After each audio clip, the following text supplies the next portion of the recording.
Baiklah, Assalamualaikum warahmatullahi wabarakatuh. Saya Ibnu Habib M. Nur dari Fakultas Hukum Ekonomi Syariah, kelas E semester 3. Baiklah, saya di sini akan menjelaskan pengertian dari dasar-dasar hukum administrasi negara. Istilah dan pengertian hukum administrasi negara ada 3 arti dalam memberikan arti terhadap pengertian administrasi negara, yaitu sebagai berikut. Yang pertama adalah sebagai aparatur negara.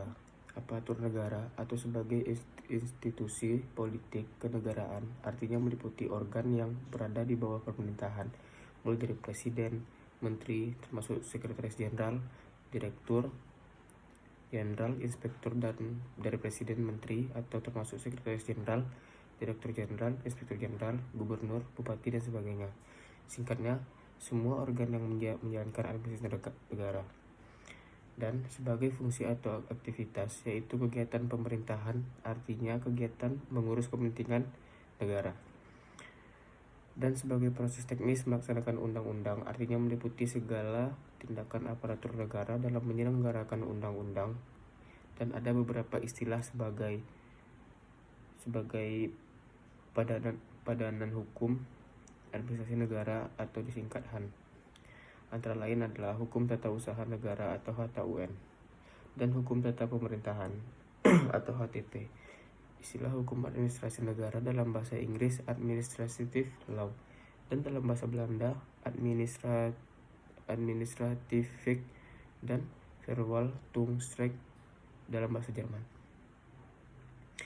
Droit administratif atau bahasa Prancis yang dideskripsikan oleh J. Oppenheim mengatur negara dalam keadaan bergerak atau Staat in Beweging, sedangkan HTN mengatur negara dalam keadaan diam atau Staat in Trust. Dan sumber-sumber administrasi negara. Tindakan pemerintah dan wewenang pemerintah. Tindakan pemerintah. Perbuatan pemerintah kegiatan administrasi negara terdiri atas perbuatan-perbuatan yang bersifat yuridis. Artinya, secara langsung menciptakan akibat-akibat hukum dan juga perbuatan-perbuatan non-yuridis. Perbuatan hukum atau Rechtshandling administrasi negara ini meliputi ada 4 bagian, yaitu penerapan atau basicing administrative direction. Yang kedua, rencana atau plan. Yang ketiga, norma jabaran atau contract norgiving. Yang keempat ada legislasi semu atau pseudo wordgiving. Dan wewenang pemerintah. Penyelenggaraan pemerintah harus didasarkan oleh hukum. Oleh karena itu, maka setiap pejabat administrasi negara dalam bentuk atau menjalankan tugasnya harus didasari suatu wewenang yang sah yang diberikan oleh peraturan perundang-undangan. Dengan kata lain, bahwa kewenangan dari pejabat administrasi negara harus berlandaskan pada hukum. Wewenang dalam menyelenggarakan pemerintah itu adalah menyangkut beberapa bagian, yaitu hak untuk menjalankan suatu urusan pemerintahan dalam arti sempit, hak untuk secara nyata mempengaruhi keputusan yang akan diambil oleh wewenang instansi pemerintah lainnya dalam arti luas, yaitu memperoleh wewenang pemerintahan oleh pejabat administrasi negara dapat dilakukan melalui 3 cara, yaitu yang pertama ada cara atribusi, yaitu pemberian wewenang pemerintahan yang baru oleh suatu peraturan perundang-undangan dalam bentuk produk legislatif untuk melaksanakan pemerintahan secara penuh. Delegasi, yaitu suatu pelimpahan wewenang yang telah ada yang berasal dari wewenang atribusi kepada pejabat administrasi negara tidak secara penuh. Delegasi selalu didahului oleh atribusi wewenang. Dan ketiga ada mandat, yaitu pemberian tugas oleh pemberian mandat, misalnya menteri, kepada mandataris atau penerimaan mandat, misalnya direktur jenderal, untuk atas nama pemberi mandat melakukan perbuatan keputusan administrasi negara. Asas pelaksanaan pemerintah atau administrasi yang baik untuk mencegah penyalahgunaan jabatan dan wewenang pemerintahan yang baik, bersih dan berwibawa, maka harus dipenuhi beberapa asas yang dapat dibagi ke dalam 2 golongan, yaitu asas mengenai prosedur dan atau proses pengembalian keputusan, yaitu Asas bahwa orang-orang yang ikut menentukan atau dapat mempengaruhi terjadinya keputusan tidak boleh mempunyai kepentingan pribadi atau vested interest di dalam keputusan tersebut, baik secara langsung maupun tidak langsung. Yang kedua, ada asas bahwa keputusan yang merugikan atau mempengaruhi hak-hak warga masyarakat atau hak-hak warga negara tidak boleh diambil sebelum memberi kesempatan kepada warga tersebut untuk membela kepentingannya. Dan ada asas bahwa considerance atau pertimbangan atau motivering keputusan wajib cocok dengan atau dapat membenarkan diktum atau penerapan.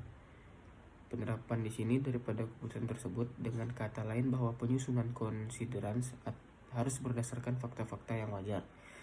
Asas-asas kebenaran fakta yang dipakai sebagai dasar untuk membuat keputusan ada 4, yaitu asas larangan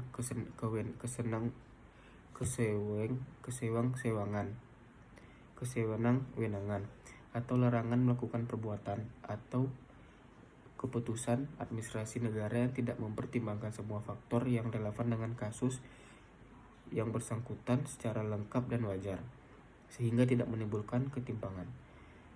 Yang kedua, ada asas larangan détournement de pouvoir, yaitu larangan penyalahgunaan jabatan atau wewenang dalam segala bentuk putusan berupa SK, perda, dan lain sebagainya yang tidak boleh disalahgunakan. Yang ketiga, ada asas kepastian hukum, yaitu sikap atau keputusan pejabat administrasi tidak boleh menimbulkan keguncangan hukum atau status hukum. Yang keempat, ada asas larangan melakukan diskriminasi hukum, yaitu para pejabat administrasi negara harus mampu berpikir, mempertimbangkan secara sesuatunya, dan melakukan evaluasi sedemikian rupa. Dan asas batal karena kecerobohan pejabat yang bersangkutan, yaitu apabila seorang pejabat administrasi negara telah mengambil keputusan secara ceroboh dan kurang teliti di dalam mempertimbangkan dan menguntungkan baginya, sehingga warga masyarakat yang bersangkutan dirugikan, keputusan itu menjadi batal dan harus segera diterbitkan keputusan yang baru. Dan ada juga asas-asas umum pemerintahan yang baik diperkenalkan oleh tokoh G. A. Van Poelje, yang menciptakan pemerintahan yang baik yang terdiri dari asas kepentingan hukum, asas keseimbangan, asas kesamaan, asas bertindak cermat, asas motivasi, asas larangan mencampur adukan kewenangan, asas dalam kejujuran dalam bertindak, asas larangan bertindak yang tidak wajar atau bertindak sewenang-wenang.